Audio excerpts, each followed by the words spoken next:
Good morning students. Today I will study the chapter anatomy and we have studied the detailed summary in the previous video, and so we have decided to teach you the whole lesson in very small parts. We have decided to teach you this chapter 2 pages every day. Okay students? So all of you should be so much keen and aware of this chapter because it is a very long chapter.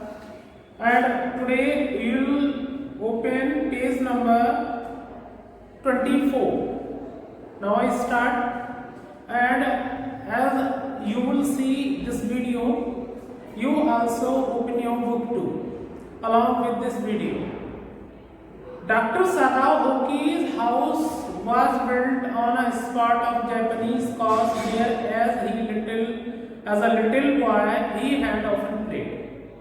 In the very first line, as he opens this chapter, the writer Paulus Burks describes that Mr. Sadao was so much attached from that land where he passed out his childhood.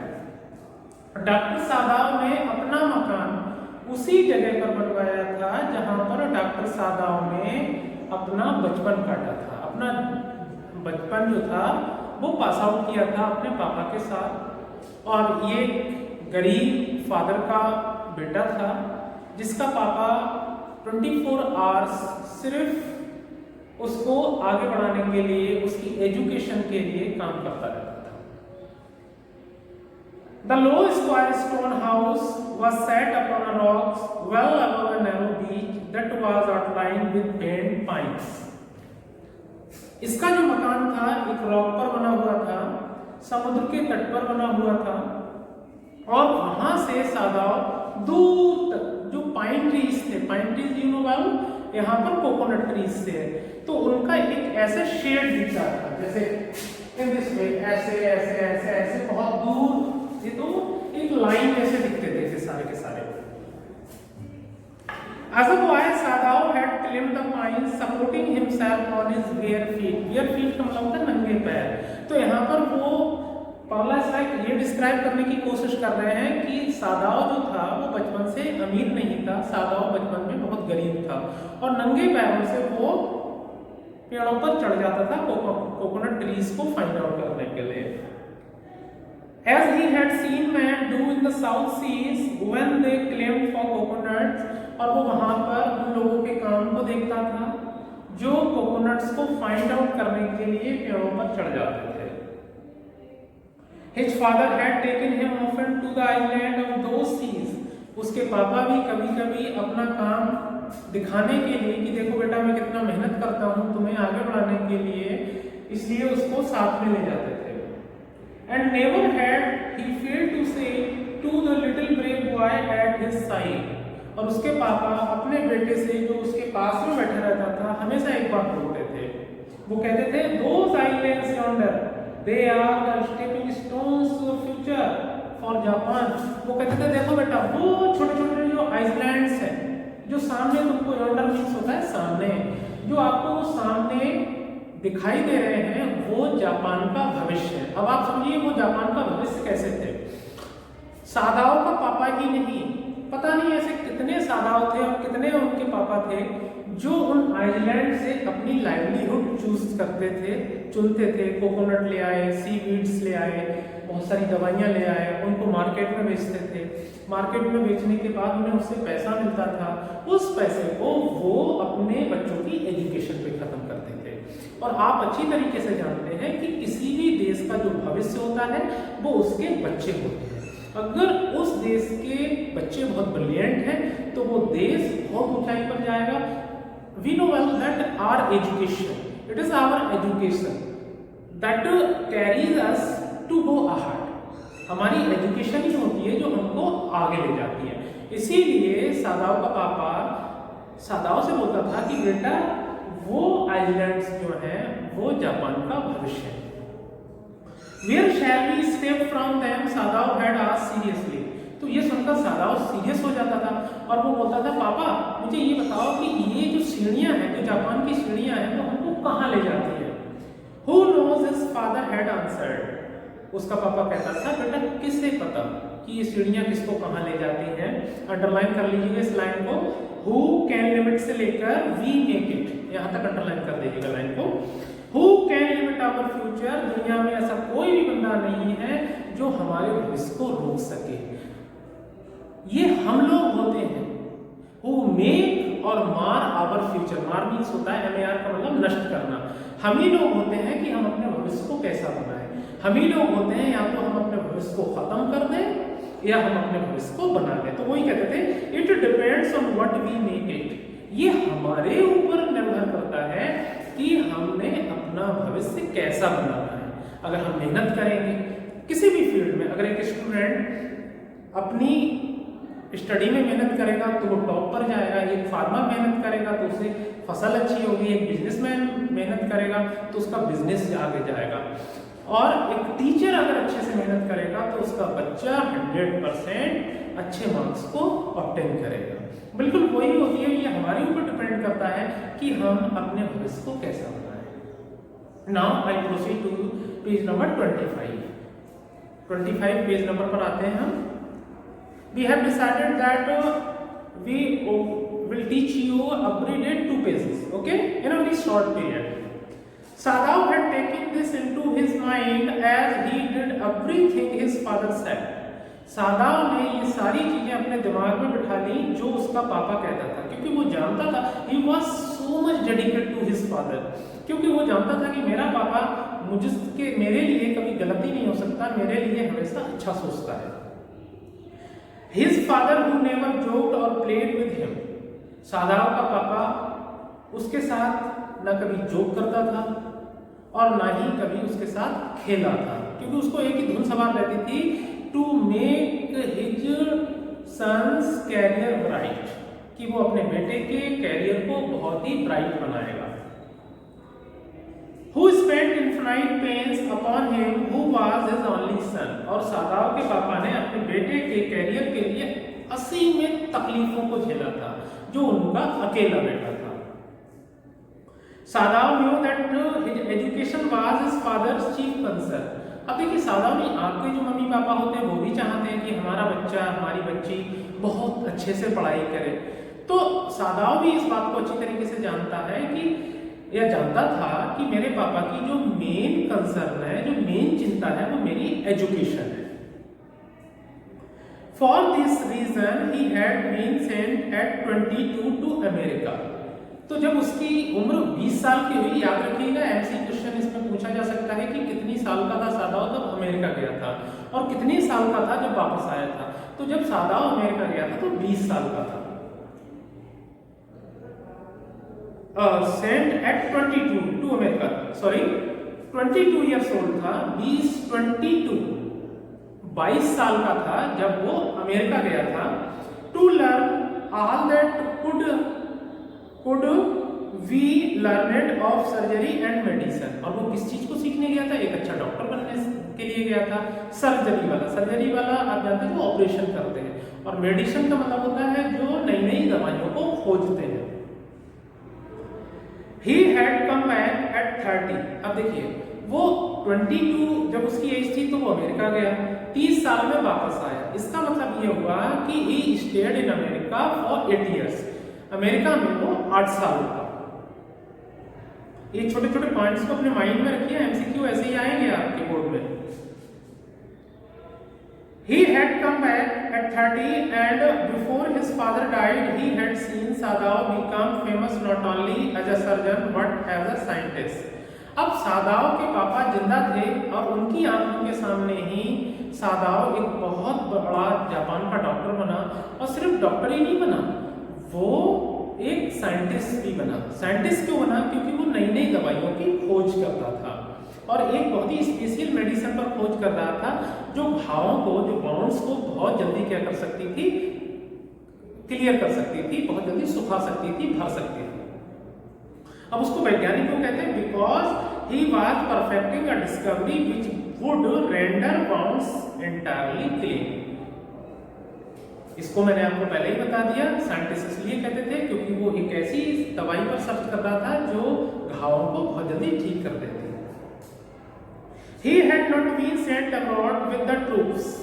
अब देखिए द्वितीय विश्व युद्ध का time था, सबसे ज्यादा need एक अच्छे डॉक्टर की होती है सैनिकों के साथ, लेकिन सादाव को सैनिकों के साथ नहीं भेजा गया था। क्यों नहीं भेजा गया था? उसका एक रीजन था, क्योंकि वहां का जो जनरल था, जनरल तकीमा, वो खुद बीमार था, तो उसको सादाव की बहुत ज्यादा जरूरत थी। Also he knew there was some troops. Also he knew there was some slight danger that the old general might need an operation for the condition for which he was now being treated medically, and for this possibility Sadao was being kept in Japan. तो उनका जो old general तकीमा था वो personally सादाओ से treatment ले रहा था, जिसकी वजह से सादाओ ट्रूप्स के साथ नहीं गया। आगे बढ़ते हैं। अब देखिए हमारा जो एपिसोड शुरू हो रहा है, सादाओ अपने घर में है, बरामदा में खड़ा हुआ है, सामने की साइड को देख रहा है, वो समुद्र की लहरों को देख रहा है जो रोलिंग कर रही है, फॉग उठ रहा है उसको देख रहा है। Clouds were rising from the ocean. अब ओशियन से क्लाउड्स उठ रहे थे। The unexpected warmth for the past few days had at night drawn heavy fog. अब कई दिनों से बहुत ज्यादा गर्मी थी, जिसकी वजह से एक्स्ट्रा ऑर्डिनरी फॉग उठ रहा था, कोहरा उठ रहा था समुद्र से। Had at night drawn heavy fog from the cold waves, जब ठंडी हवाएं चल रही थी तो फॉग उठता था। Sadao was miss hide outlines of the little island near the shore and then come creeping up the beach below the house. सादाओ ने देखा कि जो फॉग था वो सामने के आइलैंड को कवर करता हुआ आगे बढ़ रहा था, और थोड़ी देर में समुद्र तट को भी कवर कर देता है। जाड़े के दिनों में हमने देखा होगा कोहरा, आप लोगों ने देखा होगा कोहरा 10 कदम का दिखाई नहीं देता है, बिल्कुल वैसे ही वो कोहरा बहुत तेजी से आ रहा था।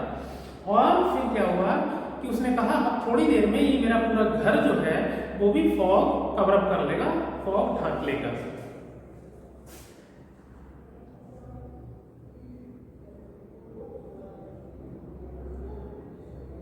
रेडिंग अराउंड द पाइन्स, और ये कोहरा जो है पाइन्स ट्रीज के चारों तरफ फैलता जा रहा था। In a few minutes fog would be wrapped about the house too, then he would go into the room where Hana his wife would be waiting for him with the 2 children. उसने कहा जब मेरा घर पूरा fog से cover up हो जाएगा तो यहाँ पर खड़े होने का कोई मतलब ही नहीं है, क्योंकि सारा सीन जो है वो छिप जाएगा। तो मैं कमरे के अंदर जाऊंगा जहाँ पर जो मेरी वाइफ हाना है वो 2 बच्चों के साथ मेरा इंतजार कर रही है। But at this moment the door opened and she looked out a dark woolen aroi over her kimono. Kimono जो होता है वो एक काइंड ऑफ ड्रेस होती है, और आरोई क्या होता है, जैसे हमारा नाइट सूट होता है जो लूज आस्तीनें होती हैं और हम यहाँ तक पहन लेते हैं, तो वो आरोई पहनकर आई थी। और ये बात वो सोच रहा था कि मैं अंदर जाऊंगा, मेरी बीवी मेरे बच्चे मेरा इंतजार कर रहे हैं। तभी दरवाजा खोला और जो उनकी वाइफ हाना थी वो घर से निकलकर बाहर आई। She came to him affectionately and put her arm through his as he stood. और उसने अपने हाथों को ऐसे रख लिया या ऐसे रख लिया सादाओ के ऊपर, और बड़े प्यार से रख लिया। स्माइल एंड सेड नथिंग, वो मुस्कुराने लगी और कुछ भी नहीं बोली। He had met Hannah in America। अब वो बताना चाह रहा है कि देखिए जो मेरी वाइफ है, मैं ऐसे ही मेरी शादी नहीं होगी, इसके पीछे भी एक स्टोरी है। मैं इसको कहाँ मिला, कैसे मिला, और बाई चांस मिला। और देखिए एक मैसेज देने की कोशिश कर रहे हैं सादाओ यहाँ पर कि आपको भी कोई ऐसी मतलब लाइफ में in future specially for boys की लड़की मिलती तो एकदम से जल्दबाजी मत करिएगा कि पढ़ाई करने गए और शादी कर ले। हमारे पेरेंट्स हमसे ये चाहते हैं कि हम अच्छे से पढ़ाई करें, अपना करियर बनाएं, और वो चाहते हैं कि हम अपने बेटे की शादी अपने तरीके से करें। तो ये सारी चीज़ों को सादाओ ने अपने माइंड में रखा था, क्योंकि वो अपने पापा की नज़रों में डिसलॉयल नहीं होना चाहता था। तो देखिए वो कैसे मिला हाना को, वो बताता है।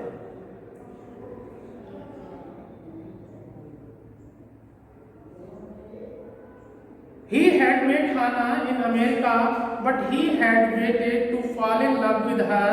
He was sure she was Japanese. अब जैसे ही उसने हाना को देखा उससे मोहब्बत हो गई, लेकिन भाई हाना दूसरे देश की भी हो सकती थी, लेकिन सबसे पहले उसने ये फाइंड आउट करने की कोशिश की कि भैया ये तो पता कर लो कि हाना जापान की है या किस चाइना की है या वियतनाम की है या कोरिया की है। कोरिया भी दो, there are 2 Korea, south and north.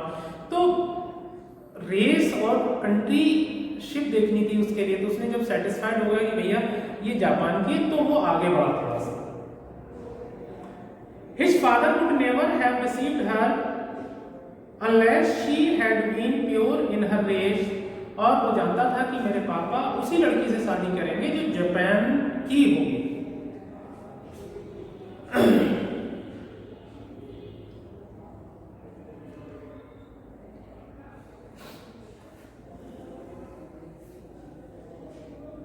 He wondered often whom he would have married if he had not met Hannah।